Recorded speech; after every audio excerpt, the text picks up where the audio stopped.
우리가 설교의 말씀을 듣는 목적은 성경 공부가 아니라는 사실을 꼭 기억하셔야 돼요. 성경 공부는 성경의 지식을 깨닫고 성경의 의미를 깨닫기 위해서 성경 공부를 합니다. 그러나 설교는 그게 아니에요. 설교는 성령이 지금 여러분에게 주시는 음성을 듣고 여러분 삶의 자리에서 회개할 것은 회개하고 순종할 것은 순종하기 위해서 설교를 듣는 겁니다. 내게 말씀하시는 성령의 음성을 귀 기울여 듣고 순종하기 위해서 말씀을 듣고 기도하는 시간을 가지려고 합니다. 그래서 저희는 구체적으로 큐티 시간을 갖고 있죠. 그 큐티를 통해서 지금 내게 하시는 말씀이 무엇이고 또 거기다가 그럼 내가 해야 할 순종할 것이 무엇인가, 회개할 것이 무엇인가를 적어보고 순종하고, 순종하면 밑줄을 긋고 순종하지 않으면 다시 남겨놓고, 이런 식으로 말씀을 실천하고 있습니다. 자, 오늘 말씀 한번 주제 다 같이 읽어볼까요? 시작. 그들로 살아나게 하라. 아멘. 죽은 뼈 같은, 마른 뼈 같은 그들을 살려내라. 예. 그럼 어떻게 살려낼 수 있습니까? 예, 그 얘기를 지금 우리가 말씀을 나누려고 합니다. 자, 시작. 너희는 그 은혜에 의하여 믿음으로 말미암아 구원을 받았으니 이것은 너희에게서 난 것이 아니요 하나님의 선물이라. 행위에서 난 것이 아니니 이는 누구든지 자랑하지 못하게 함이라. 아멘. 계속해서 올 한 해 강조하는 것은 은혜예요. 그 은혜.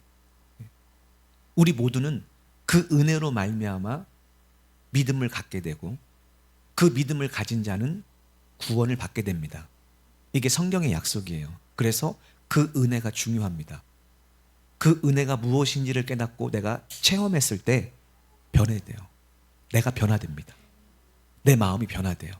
하나님의 은혜로 말미암아 변화됩니다. 기억할 것은 여러분이 행위에게서 구원을 받는 것이 아니라 하나님이 선물을 줘야 구원을 받습니다. 그럼 누구에게 이 선물을 주시는가? 사모하는 자에게, 간절히 원하는 자에게 주신다. 지금 우리가 하고 있는 큐티에서도 이것을 증명하고 있죠. 끝까지 믿고 끝까지 사모하고, 때로는 우리의 기도가, 우리의 간구가 거절을 당해도 끝까지 주님 붙잡고 자비와 은혜와 긍휼이 풍성하신 하나님의 은혜를 붙잡고 끝까지 간구하면 하나님이 자격 있어 주시는 게 아니라 그 믿음을 보시고 주신다. 네, 성경은 얘기하고 있습니다.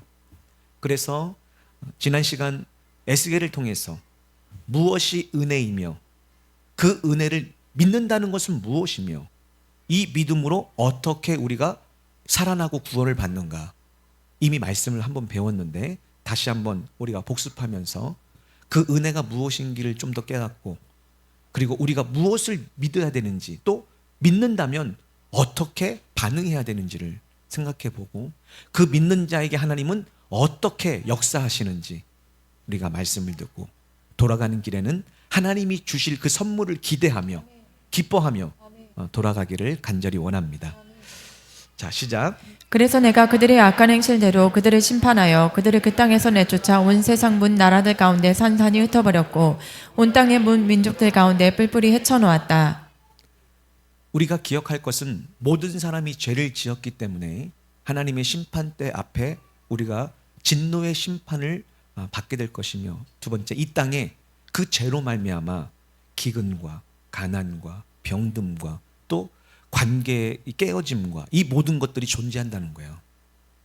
그래서 이 죄 문제를 회개하고 나면 신기하게 여러분이 당한 문제가 하나씩 하나씩 사라집니다. 해결이 돼요. 왜냐? 그 모든 문제는 죄 때문에 왔기 때문이에요. 하나님은 선하셔서 가장 선한 길을 우리에게 만들어주시고 계획하시고 우리를 인도하십니다. 그래서 하나님의 원래 계획은 선하세요.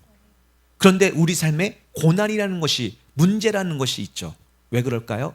마귀의 시험, 곧 유혹과 미혹에 넘어졌기 때문이에요. 그래서 쓴 열매가 맺히기 때문에 우리 삶에 여러 가지 죄의 열매가 맺히고 있다. 그래서 예수를 믿고 말씀을 듣고 회개하면 내가 원하지도 않았는데 문제들이 하나씩 하나씩 해결되기 시작한다. 이스라엘 백성은 택함을 받고 출애굽기를 통해서 하나님의 역사로 강권적으로 구원을 받고 약속의 땅에 들어갔지만 여전히 그들은 그 모든 은혜를 받고도 악한 행실대로 살았기 때문에 하나님의 심판을 받게 되었어요. 그리고 하나님은 그들을 온 땅에 갈갈이 찢어서 흩으셨습니다. 그래서 하나님을 떠나 죄악 가운데 불순종하는 사람들의 특징은 흩어집니다. 깨어져요. 이게 하나님 앞에 불순종한 가장 큰 열매입니다. 하나님은 이것을 왜 그들을 흩으셨느냐를 얘기할 때 주님의 거룩한 이름을 더럽혔기 때문에. 지금으로 따지면요, 나 교회 다녀, 나 예수님 믿어 하면서요, 안 믿는 친구와 함께 세상적으로 세상의 풍조를 따라 살면 하나님의 이름이 더럽혀지겠죠. 또 내가 교회를 다니는 걸 뻔히 아는데도 주위의 사람들이 그들과 함께 물고 뜯고 싸우고 욕하고 저주하며 그렇게 살면 하나님의 이름이 더럽혀지겠죠. 그러면 하나님이 더 이상 그것을 볼 수가 없겠죠. 그래서 우리의 삶에 하나님의 징계가 온다, 성경은 얘기하고 있습니다. 그래서 주님이 이것을 통해서 하나님이 왜 우리에게 은혜를 베푸셨는가, 다시 얘기해서 죄밖에 없는데, 이스라엘 백성도 그렇고 우리도 그렇고 죄밖에 없는데, 에스겔서에서는 지금 하나님이 그 은혜로 말미암아 회복시켜주는 것을 약속하고 있잖아요. 우리에게도 동일한 은혜를 지금 받고 있죠. 그럼 왜 하나님이 그 은혜를 베푸셨는가? 성경에 이렇게 써 있습니다. 시작. 그러므로 너는 이스라엘 백성에게 이렇게 전하여라. 선포하기를 주 하나님께서 말씀하신다. 이스라엘 사람들아, 내가 너희를 다시 고국 땅으로 데리고 들어가는 것은 너희 행실이 옳아서가 아니다. 다만 너희가 이르는 곳마다 그 땅의 이방 민족들 가운데서 더럽혀 놓은 나의 거룩한 이름을 회복시키기 위해서이다. 아멘. 그렇습니다. 그러니까 우리의 행위로 구원받을 자가 없어요. 하나님의 은혜로 구원을 받는 겁니다. 그럼 하나님이 왜 은혜를 베푸실까요? 우리가 이 땅에 살면서 더럽혀 놓은 주님의 거룩한 이름을 회복시키기 위해서요. 주 예수 그리스도의 이름을 이 땅에 선포하기 위해서요. 찬양하기 위해서요. 높이기 위해서요. 예수의 이름에 영광을 돌리기 위해서요. 그게 목적이라는 거죠. 그러니까 여러분이 지금 하나님의 은혜를 받고 믿음으로 구원을 받기를 사모하는데 하나님은 그걸 주기를 원하시는 거죠. 근데 무엇 때문에 주신다고요? 주님의 거룩한 이름을 회복시키기 위해 주신다는 거예요. 이걸 잊어서는 안 돼요. 그래서 누가 은혜를 받느냐? 주님의 이름을 거룩하게 하기 위해서 사는 사람, 주님의 이름을 높이고 찬양하기 위해 사는 사람, 가정에서, 직장에서, 삶의 자리에서 가는 곳마다 내가 예수 그리스도의 이 그리스도인으로서 삶의 자리에서 나의 생실과 나의 말과 나의 묵상이 하나님께 연락되어 하나님의 거룩한 이름을 회복시키고 또 높이기 위해서 우리를 부르신 거란 말이에요. 그리고 그것을 위해서 사는 사람에게 은혜를 주시는 거예요. 그래서 행위로 구원받는 게 아니라 믿음으로, 그 은혜로 믿음으로 구원받는 거예요. 야, 하나님이 나 같은 죄인에게 이렇게 놀라운 은혜를 주셨구나. 내가 뭘 잘해서가 아니라 하나님의 은혜로 말미암아 내가 믿을 수 있었고 구원받을 수 있었구나 깨닫고 내가 이제 믿어야지. 뭘요? 주님의 이름을 높여야지. 주님의 이름을 찬양하게 만들어야지. 가정에서, 직장에서, 학교에서, 삶의 자리에서 주님의 이름이 영광을 받게 해야지. 이 사람에게 은혜가 임한다니까요. 할렐루야. 예, 임합니다. 그래서 우리에게는 믿음이 필요한 거예요. 하나님은 이미 그 은혜를 풍성하게 우리에게 내려주셨습니다. 그래서 이렇게 살고자 하는 사람, 이 복음을 듣고 내가 이제 주님의 이름을, 거룩한 이름을 높이고 찬양하고 그 영광을 나타내기 위해서 살아야겠다 하면 주님이 이제 약속을 우리 삶에 실행하는데 어떤 방법이냐? 우리를 모아들여서 본래 우리가 있어야 될 땅으로 우리를 인도합니다. 그러니까 여러분의 있어야 될 지경이 있어요. 하나님의 은혜를 믿게 되면 하나님이 그 믿음을 보시고 여러분이 있어야 될 땅, 여러분이 세워야 될 지경, 여러분이 있어야 될 가정, 여러분이 있어야 될 직장, 여러분이 있어야 될 사업장에 하나님이 인도해 가시는 거예요.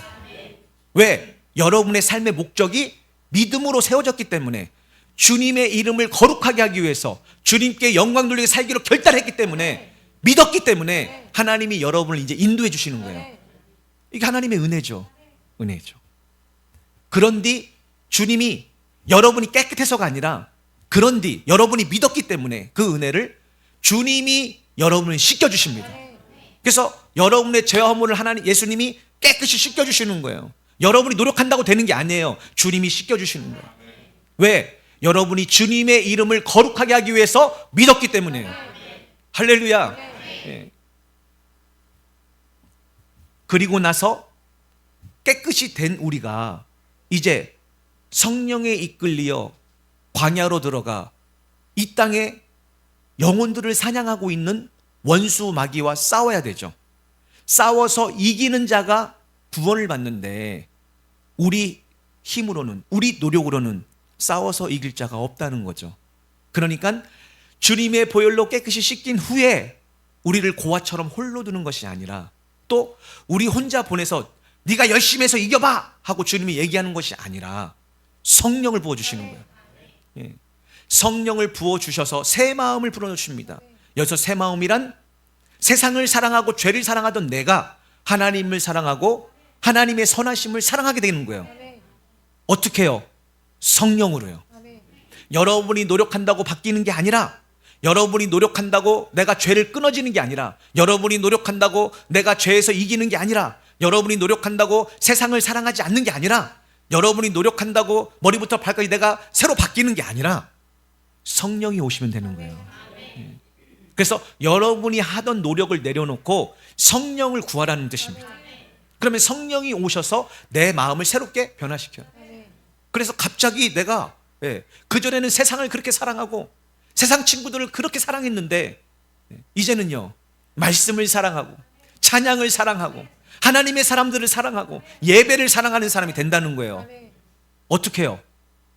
성령께서 새 마음을 주셨어요. 여러분의 노력이 아니라요. 그래서 하나님의 은혜인 거예요.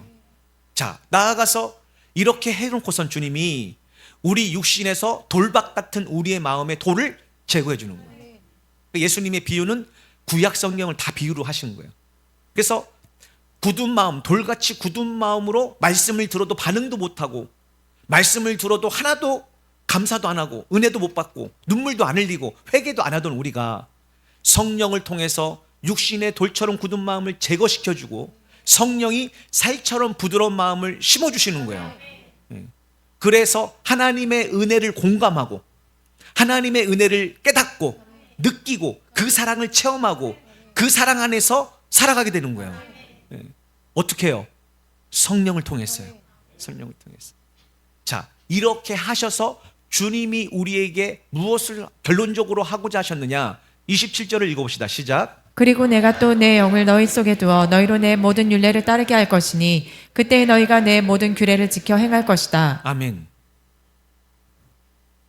그러니까 우리가 지금 말씀을 듣고 우리가 노력해서 주님의 말씀대로 살아서 구원받는 것이 아니라는 사실을 성경은 우리에게 가르쳐주고 있죠. 우리가 말씀을 듣고 순종하고자 하나 순종할 수 없다는 것만 깨닫죠. 그래서 율법이 존재한다고 가르쳐드렸어요. 그래서 이것을 진실적으로 깨달은 사람은 겸손해져서 내 힘으로는 할 수 없는데 그럼 어떻게 할 수 있지? 누가 구원을 받을 수 있지? 하고 성경을 보니까 성경의 약속에 네가 하는 게 아니라 내가 네 마음에 성령을 부어줄 건데 그 성령이 모든 말씀을 지키게 해줄 거야. 그래서 자랑할 게 없는 거예요. 누구도 왜? 여러분이 말씀을 지킨 게 아니라 여러분 안에 있는 성령이 여러분을 도우셔서 말씀을 듣고 깨닫고 순종하게 하셨다는 거예요. 그래서 하나님의 은혜예요. 그러니까 우리가 해야 될 것은요, 성령이 내게 하시는 말씀을 귀를 기울여 듣고, 내 스스로는 순종할 수 없으나 성령이 도와주신다고 했으니 성령님 내 마음에 들어오셔서 나의 주인 되시고 성령님 말씀을 듣게 하시고 말씀을 깨닫게 하시고 들은 말씀을 순종하게 하시옵소서 할 때 성령이 역사하셔서 듣게 하시고 깨닫게 하시고 믿게 하시고 순종하게 하신다는 거예요. 그래서 하나님이 하시는 거예요. 이 모든 것은요. 미리 말씀드리지만 우리에게 할 수 있는 단 한 가지는 뭐예요? 은혜의 수단이? 믿음의 기도예요. 믿음의 기도. 이 약속이 믿어지면 어디에 목숨을 걸까요? 그렇습니다. 그래서 복음을 깨달은 사람은요, 내 인생의 모든 시간 스케줄에 가장 뭐부터 떼놓을까요? 기도 시간입니다. 왜? 하나님과 약속한 시간이고 그 시간을 통해서 성령의 공급을 받지 않으면 아무것도 할 수 없기 때문입니다. 여러분의 삶은 어떻습니까? 여러분의 삶도 그렇습니까? 하루 시간을 정해놓고 나머지 시간을 쓰십니까? 아니면 삶을 살아놓고 나머지 시간에 기도하십니까? 그게 바로 우선순위예요. 그 우선순위가 바뀌지 않는 한 여러분은 이 성령의 약속의 권능을 충만하게 받기는 어려울 것입니다. 그러나 주여 성령의 약속에 도우심이 없다면 내 스스로는 아무것도 할 수 없기에 내 인생의 모든 시간을 가장 우선순위를 기도의 시간, 말씀의 시간으로 큐티의 시간을 정해놓고 삶을 사는 자는 복된 삶이 될 것입니다. 그게 믿음이에요. 아, 성령이 도와주지 않으면 난 아무것도 못하는구나. 그러나 성령이 계시면 난 모든 걸 할 수 있구나. 이게 믿음이라니까요. 성령의 도우심 없이는 아무것도 할 수 없지만 성령이 도우시면 모든 것을 할 수 있다. 이렇게 하시면 어떻게 되느냐? 결론이 시작. 그때에 너희는 내가 너희 조상들에게 준 이 땅에 살면서 나의 백성이 되고 나는 너희 하나님이 될 것이다. 아멘. 그래야 여러분이 하나님의 백성이 되고 하나님의 자녀가 되는 거예요. 이렇게 안 됐는데 나는 하나님의 자녀야 라고 하는 거짓말쟁이들이 얼마나 많습니까? 왜? 잘못된 목회자에게 배워가지고 잘못된 교리와 잘못된 신학으로 배운 거예요. 내가 하나님의 자녀야 쉬운 얘기 아닙니다. 이렇게 통해서 성령이 내 안에서 말씀대로 살게 함으로써 하나님의 자녀가 되는 거예요. 로마서에서는 이것을 뭐라고 얘기할까요? 어떻게 표현했죠? 무릇 성령의 인도를 받는 자는 하나님의 자녀이다. 그러니까 하나님의 자녀가 되는 조건은 딱 하나예요. 누구의 인도를 받는 거예요? 그러니까 성령의 인도를 받는 사람을 보고 뭐라고 해야 되는 거예요? 아, 당신은 하나님의 자녀이군요. 이렇게 되는 거예요. 그게 성경적인 거죠. 자, 하나님이 이렇게 하시면 어떤 일을 하는지 아십니까? 시작. 그때가 되면 너희도 이전에 너희가 저질렀던 온갖 악한 행실들과 옳지 못한 행위들을 떠올리며 지난날 너희의 모든 죄악들과 가증한 일들로 인해서 너희 자신들이 무척 믿고 심히 부끄러워질 것이다. 아멘. 이게 회개예요. 그래서 하나님이 이미 이 일을 우리에게 베푸셨습니다. 그래서 여러분이 복음을 잘 깨달으면 그때 내가 왜 하나님을 믿는다고 하면서도 그렇게 살았지? 이게 회개예요. 성령이 우리 안에 회개의 영을 부어주시는 거예요. 하나님의 은혜를 깨달을 때, 그러니까 이 은혜를 우리가 말씀을 통해서 깨달을 때 성령이 그걸 믿게 하시면 우리 마음에 내가 왜 주님을 믿고 주님이 지금 살아계셔서 나와 함께 하시고 성령이 나와 함께 계시는데도 내가 왜 그렇게 부끄러운 삶을 살았지? 하고 자신을 무척 미워하며 심히 부끄러워하며 회개하는 거예요. 회개하는 거예요. 자, 그러면서 계속 얘기하기를 내가 이렇게 너희를 다시 살려주는 것은 여러분에게 지금 약속을 했죠. 자, 너희를 다시 살려주는 것은 우리의 공로가 있었기 때문이 아니라는 것을 알아야 한다. 그래서 바울이 계속 은혜를 강조하는 거예요. 공로가 아니라.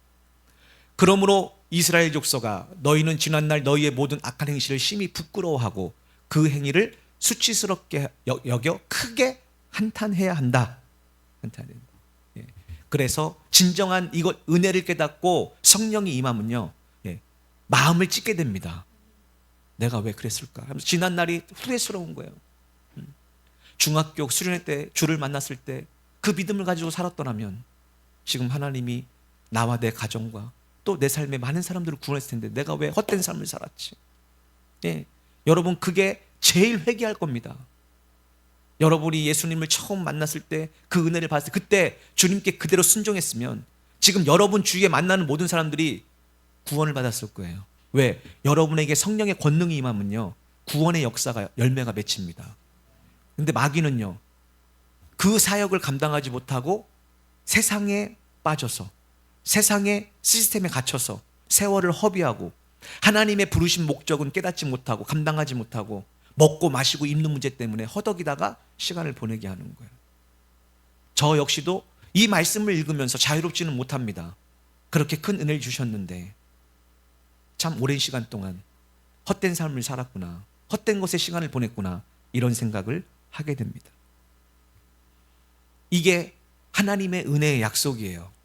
이제 우리에게 남은 것은 무엇입니까? 성경은요 이렇게 얘기하죠. 시작.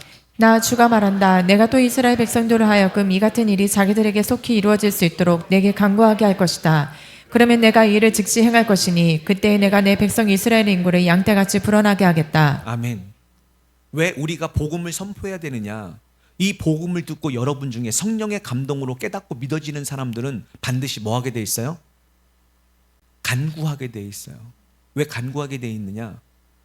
하나님이 분명히 이토록 명확하게 예언자를 통해서 예언하셨는데 왜 내 삶에 안 이루어지지? 그게 질문이어야 돼요. 왜 나는 그게 안 이루어지지? 안 이루어지지. 그래서 이제 이것을 온전히 깨달으면 이 사람은 우선순위가 이것을, 이 약속을 받는 것으로 바뀝니다. 모든 삶의 우선순위가. 그래서 이같이 자기들에게 속히 이루어 주옵소서 하고 기도하게 되는 거예요. 복음을 제대로 깨달은 사람은요, 하나님이 내게 약속한 이것을 속히 이루어 주옵소서. 이루어 주옵소서.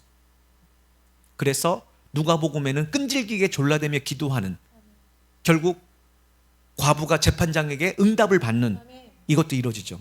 그러면서 거기서 뭐라고 합니까? 속히 이루어지리라 하잖아요. 속히 이루어지리라. 예수님이 직접 말씀하시는 거예요.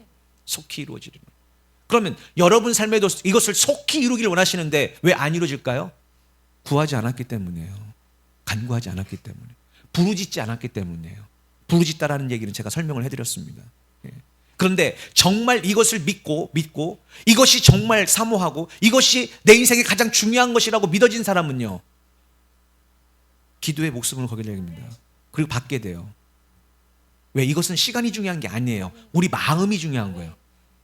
이것은 시간을 필요로 하는 것이 아닙니다. 우리 마음이 필요한 거예요. 근데 우리 안에요, 이 간절함이 없는 거예요. 그러나 복음을 실질적으로 깨닫는 사람은요, 이 땅에 모든 게 없어도 이게 간절해지는 거예요. 그걸 믿음이라고 하는 겁니다. 믿음. 그래서 믿음이 생기는 거예요. 그래서 이 말씀을 듣고 믿음이 생긴 사람은 다시 얘기해서 하나님이 구하면 반드시 속히 이루어진다고 하셨사오니 이걸 내게 주옵소서 믿어진 사람은 밤낮 부르짖게 됐다는 것이죠. 그러면 주님이 그 간구를 듣고 해요. 이해하셨어요? 그래서 여러분이 받지 못하는 이유가 뭐라고요? 구하지 않았기 때문이에요. 왜? 하나님 이 영적인 모든 것은요, 구해야 주는 거예요. 그러면 주님이 즉시 행하시는데 그때 내가 내 백성 이스라엘의 인구를 양떼같이 불어나게 하겠다. 부흥을 얘기하는 거예요. 저는 제 스스로 이 말씀을 몇 주 동안 묵상하면서 그러면 이렇게, 자, 우리 교회에 하나님이 열방에 선교하는 비전과 사명을 주셨습니다. 주님, 이것을 제게 약속하고 교회를 세워줬사니 이것을 속히 이루어 주옵소서.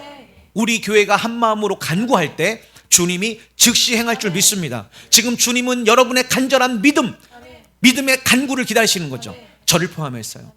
그러면 주님이 이 일을 즉시 행할 것인데 그때에 이 교회가 주님이 보내신 양으로 불어나 가득 차게 될 것입니다.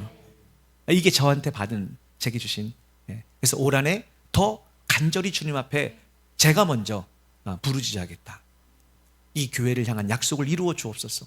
그래서 우리 성도와 함께 열방을 선교하고 기도하고 중보하고 또 수많은 양떼가 불어나 이 성전을 채워서, 이 성전이 좁아서 이제 넓은 성전으로 가서 마음껏 예배하고 더 많은 영혼들을 구원할 수 있는, 더 많은 영혼들을 돌볼 수 있는 교회가 되게 하여 주옵소서.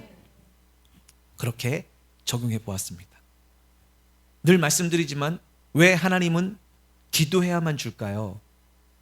계속 말씀드렸죠. 다시 한번 읽어볼까요? 자, 시작. 곧 이스라엘 절기 때에 제물로 바쳐질 양떼들이 예루살렘으로 수없이 몰려왔던 것처럼 폐허가 된 이스라엘 성읍들마다 내가 사람의 때로 가득 채울 것이다. 내가 반드시 그렇게 할 것이니 그제야 그들은 내가 주인 줄 알게 될 것이다. 아멘. 이스라엘 백성의 죄로 말미암아 하나님이 3년 반 동안 엘리야 시절에 문을 닫았죠. 그들을 사랑하셨는데도 불구하고 그들의 모든 재산과 아이들이 다 죽어가는 것을 그들은 봐야만 했어요. 근데 하나님이 하신 목적은 죄를 심판해서 그들을 죽이려는 거 목적이 아니라 하나님이 이렇게 하신 목적은 뭐였느냐? 엘리야였어요. 엘리야가 무슨 뜻이라고요? 여호와가 하나님이시다. 여호와가 하나님이시라는 것을 알리기 위해서요. 그래서 3년 반 동안 굶주린 후에 엘리야를 보내서 바알의 제사장들과 함께 제사를 드리게 하죠. 그래서 엘리야가 하나님께 제단을 쌓고 모든 백성이 본 앞에서 제사를 드릴 때 불로써 임합니다. 왜 꼭 그렇게 하셔야 했나요? 그래야 백성이 여호와가 하나님이라는 사실을 믿기 때문이에요. 그래야 백성이 비를 내리시는 분이 하나님이시고, 여러분에게 직장을 주시는 분이 하나님이시고, 여러분의 먹고 마시는 것을 주시는 분이 하나님이시고, 여러분에게 건강을 주시거나 질병을 주시는 분이 하나님이시고, 여러분을 살리시고 죽이시는 것이 하나님이시고, 여러분을 구원하시고 하시고 버리시고 하는 하나님이시고, 이 모든 것이 하나님이라는 사실을 보여주기 위해서요. 보여주기 위해서요. 그래서 기도하지 않는 사람은 결단코 하나님의 은혜와 약속을 받을 수가 없습니다. 결단코요. 기도하는 사람만 받을 수가 있어요. 왜? 그래야 하나님이 주셨어요. 안타깝게도 진짜 믿음을 보기가 어려운 시대예요. 뭘 보면 알 수 있어요? 기도요. 기도하는 사람이 없잖아요. 자, 에스겔을 통해서 이스라엘 백성에 이 말씀을 주었을 때 이스라엘 백성의 반응이 어땠을까요? 저런 회복의 메시지를 들었을 때 믿어졌을까요? 안 믿어졌어요. 안 믿었습니다, 사람들이. 그래서 그들은 절망하고 있었습니다. 그리고 말씀이 들리지도 않았어요. 왜? 자신의 지금 상황이 너무나 절망적이어서, 너무나 모든 것이 실패한 상황에서 믿어지지 않았습니다. 그래서 주님이 이 앞에 하신 말씀을 실질적으로 비유를 들어서 얘기하시는 거예요. 실질적으로 어떻게 하실 것인가. 어느 날 주께서 이제 에스겔을 성령의 권능으로 붙잡아서 뼈가 가득한 골짜기에 데려놓습니다. 우리가 흔히 얘기하는 에스겔의 마른 뼈 골짜기. 골짜기가 났어요. 그들은 사방에 널리 퍼졌는데 이게 뭐냐면 다 찢어져 흩어진 거예요. 도처에 많은데 다 뼈가 바짝 말랐어요. 그 얘기는 무슨 얘기냐? 죽은 거예요. 완전히 말라 비틀어졌어. 다시 소망이 없는 거예요. 없는 거예요. 자, 시작. 그때 주께서 내게 물으셨다. 너 사람아, 이 뼈들이 다시 살아날 수 있겠느냐? 내가 대답하였다. 주 하나님 오직 주님만이 하십니다. 그러자 주께서 내게 또 말씀하셨다. 너는 이 모든 뼈들에게 이렇게 선포하여라. 이르기를 너희 마른 뼈들아, 너희는 주의 말씀을 들어라. 아멘. 주님이 물으십니다. 그걸 보여주시고, 바짝 마른 뼈 같은 이 사람이 다시 살 수 있겠느냐? 오직 주님만이 아십니다. 이건 무슨 의미냐면 주님이 원하시면 다 하실 수 있음을 내가 믿습니다. 이런 뜻이에요. 다시 얘기해서 아주 공손한 표현이죠. 주님은 다 하실 수 있잖아요. 주님이 원하시면요. 내가 그것을 믿습니다. 이런 뜻이에요. 그랬더니 주님이 방법을 가르쳐주시는 거예요. 그래? 이 뼈가 살아날 수 있다고 네가 믿지? 그럼 이렇게 하면 돼. 어떻게 해요? 그 뼈들에게 말씀을 선포하는 거예요. 할렐루야. 말씀을 선포하는 겁니다. 여러분 대부분이 여기 처음 올 때 마른 뼈와 같이 뼈다귀가 굴러오는 것처럼 왔어요. 그런데 거기에 말씀을 선포하니까 살아나기 시작하잖아요. 다른 방법 없습니다. 말씀을 선포하는 거예요. 믿음은 들음에서 나고 들음은 그리스도의 말씀으로 말미암다겠죠. 복이 있는 자는 주야로 말씀을 묵상하는 자라고 했습니다. 다른 방법 없어요. 내 영혼에게 말씀을 선포해야 되는 거예요. 제가 선포하는 말씀을 듣고 아멘 하시고, 돌아가서 여러분이 말씀을 읽으면서 아멘 하시고. 그래서 보통 성경 통독할 때 진짜 은혜가 넘치면요, 말씀 읽다가 아멘, 아멘, 아멘 이러잖아요. 여러분 주위에 마른 뼈처럼 절대로 예수 믿고 살아날 수 없을 것처럼 보이는 사람이 있습니까? 아닙니다. 하나님의 말씀은 능력이 있습니다. 말씀을 선포하세요. 삶으로 말씀을 보여주세요. 자, 왜 말씀을 선포해야 됩니까? 말씀을 선포하면 하나님이 거기다가 무엇을 하시느냐? 생기를 불어넣어 주는 거예요. 그러니까 우리가 말씀을 선포할 때 어떤 일을 합니까? 하나님이 생기를 불어넣어서 살게 하시는 거예요. 다시 한번 읽어볼까요? 시작. 내가 너희 뼈들에게 힘줄을 붙이고 그 위에 살이 돋아나게 하며 또 그 위에 피부를 입히겠다. 그런 다음에 내가 너희 속에 생기를 불어넣으면 너희가 다시 살아날 것이다. 그제야 너희는 내가 주인 줄 알게 될 것이다 하여라. 아멘.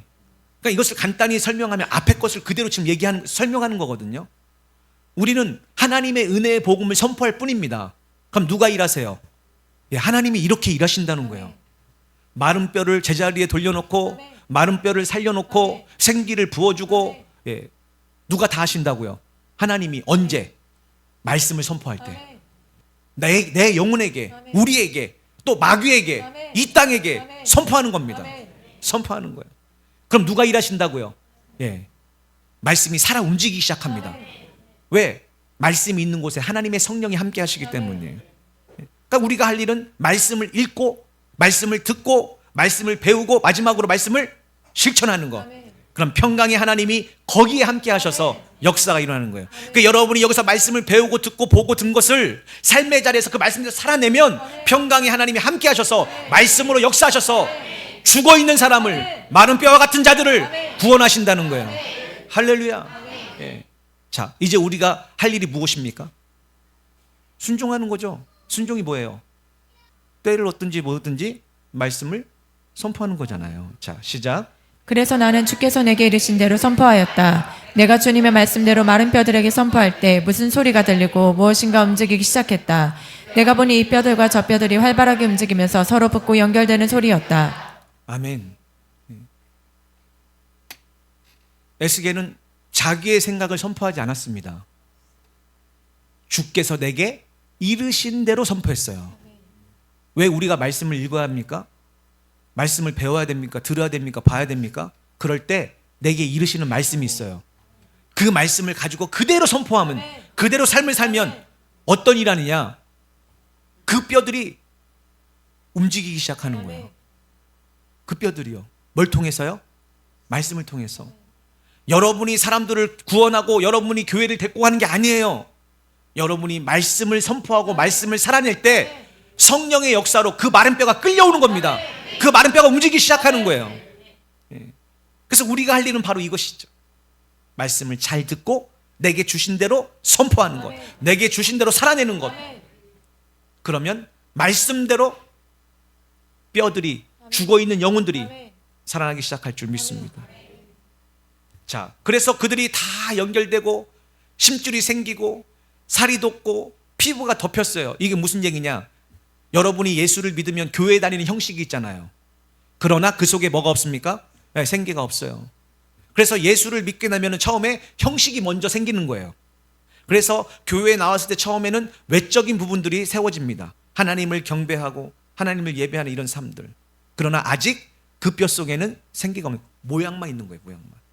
그러면 이제 그 안에 생기가 있어야 되는데 어떻게 해야 생기가 그 안에 들어갑니까? 똑같아요. 방법은요. 자, 읽어봅시다. 시작. 그때 주께서 내게 말씀하셨다. 너 사람아, 너는 생기를 향하여 이렇게 선포하여라. 이르기를 주 하나님께서 말씀하신다. 생기야, 너는 사방에서부터 불어와서 이들 죽임을 당한 자들 속으로 들어가서 그들로 살아나게 하라 하여라. 아멘. 이것을 사도행전에 가서는요, 저들에게도 성령을 주시옵소서, 우리에게 주셨던 성령을 저들에게도 부어 주시옵소서. 그래서 사도들이 사마리아 지역으로 가는데 왜 갑니까? 예수 믿은 자에게 아직 성령이 없기 때문에 성령을 주기 위해서 그들이 가서 손을 놓고 기도하고 그들이 선포하고 그들이 하나님의 이름으로, 예수님의 이름으로 선포할 때 성령이 그들에게 임하셔서 살아나는 역사가 있게 되는 거예요. 그래서 우리가 예수를 믿게 달라고 기도할 뿐만 아니라 예수를 믿고 나온 여러분들에게는 항상 성령으로 충만하게 하셔서 성령의 임재와 성령의 기름 부으심 있게 하셔서 주옵소서 하고 기도해야 되는 거예요. 근데 왜 이 시대에는 성령의 충만과 성령의 역사와 성령의 생명이 왜 없습니까? 구하지 않아서요. 그걸 구하지 않아요. 가만 안 돼요. 말씀만 듣고 아멘하고 구하진 않아요. 구하셔야 됩니다. 구하셔야 돼요. 그래서 우리의 기도가 두 가지인 거예요. 마른 뼈가 제자리를 잘 살아나는 것과 두 번째는 성령으로 생기가 우리 안에 충만히 들어와서 살아나는 역사가 있게 되는 것입니다. 그래서 처음에 교회를 다닐 때는 외형적인 것들이 우리에게 갖춰지고 그 다음에 성령을 우리가 간구할 때 성령이 오셔서 우리가 어떻게 해요? 살아나는 역사, 거듭나는 역사 일어나게 되는 거예요. 이렇게 되면 교회가 어떻게 되는 것이냐? 자, 시작. 그래서 내가 주의 명령대로 생계에게 선포하였더니 사방에서부터 생계가 힘차게 불어와 그들 속으로 들어갔다. 그러자 그들이 즉시 살아나서 모두 제 발로 일어나 정렬하였는데 내가 보니 엄청나게 큰 군대였다. 아멘. 그리스도의 좋은 군사가 되는 거예요. 결국 교회가 군대가 되는 거예요. 교회는 군대입니다. 큰 군대예요. 12 제자들과 함께 오순절 마가다락방에서 기도했던 사람들이 있습니다. 그들은 어떻게 기도했습니까? 오로지 마음을 같이하여 기도에 전념했어요. 뭘 구했습니까? 주님, 주님이 약속하신 말씀대로 이 성령을 우리에게 부어 주옵소서. 오로지 마음을 같이하여 기도하였더니 열흘이 지나서 성령이 임했습니다. 그리고 그들은 큰 군대와 같이 일어나 그때부터 나아가서 복음을 전하기 시작하는데 성령의 권능을 받고 나아가 전했더니 하루에 믿고 세례받는 자가 3,000명이나 되었더라. 성경이 증거하고 있는 거예요. 저는 이 말씀을 믿습니다. 우리 교회에 이 일이 일어날 것입니다. 저는 너무나 확신합니다. 이 모든 것을 믿습니다. 우리가 해야 할 일이 무엇일까요? 이 약속을 믿고 기도하며 주님이 주시는 말씀을 선포하는 것입니다. 선포할 때 그 말씀이 약속대로 이루어지게 할 줄 믿습니다. 그래서 결국 교회는 큰 군대가 되어 이제 이 영적 싸움에서 죽어가는 수많은 영혼들을 원수 마귀에게서 구원하고 구원의 방주에 태우는 것, 그것이 군대, 그것이 교회입니다. 우리 교회가 이런 교회가 되기를 간절히 소망합니다. 그러기 위해서는요, 우리의 열심이 아니라 주님의 신실하신 약속을 믿으셔야 돼요. 그리고 기도도요, 그 약속을 이루어 달라고 기도하셔야 돼요. 향방 없는 기도가 아니라 하나님 그 약속한 이 말씀의 약속 내게 이루어지길 원합니다. 속히 이루어 주옵소서. 속히 이루어질 줄 믿습니다. 우리 시간 함께 특별히 그 약속한 성령을 올해 우리 교회에 가득 부어달라고 오늘 찬양하고 들은 말씀 기억하며 함께 통성으로 기도하고 축도로 예배를 마치겠습니다.